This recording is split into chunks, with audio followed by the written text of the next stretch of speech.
இல்லை கம்மாயில் நீரை பெருக்கணும், ஏரியை வெட்டணும், குளத்தை வெட்டணும்னு போராடுற காலத்தை போய் என்னோட அடிப்படை என்னோட பொருளாதாரமான என் நிலத்தில் கையை வச்சுருக்காங்க அப்படின்னு சொல்லி கண்ணீரோடு கூடி நிற்கிற ஒரு செயலை நம்ம இங்கே பார்க்கோம். தொடர்ச்சியாக விவசாயிகளை கை வச்ச எந்த ஒரு அரசும் அரசியல் அமைப்பும் வளர்ந்ததா சரித்திரமே இல்லை. பெரிய ஒரு சுற்றி எங்கே பார்க்கோம்னா ஒட்டுமொத்த விவசாயிகளையும் சீரழிக்கிற நோக்கில் இந்த ஒரு செயல் ஈடுபடுது. இது தூத்துக்குடி மாவட்டத்தில் இந்த வேதாந்தா நிறுவனமாக இருக்கட்டும், நம்ம மதுரை மாவட்டத்தில் சங்ஷனாக இருக்கட்டும், இந்த விவசாயிகளை மையப்படுத்தியே தான் இந்த செயல் இருந்துச்சு. விவசாயிகளை எங்கே கை வைக்காங்களோ அங்கே ஃபுல்லாக மாபெரும் ஒரு எழுச்சி தொடர்ந்துச்சு.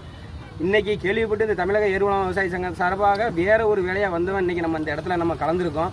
இது மக்கள் விவசாய மக்களாக அணி திரண்டு நின்னாங்கன்னு சொன்னால் இவங்களோட எதிர்ப்பை இந்த அரசு எதிர்கொண்டு வினையாற்ற முடியாது அப்படிங்கிறத இந்த இடத்துல தெரியப்படுத்திக்கிறேன்.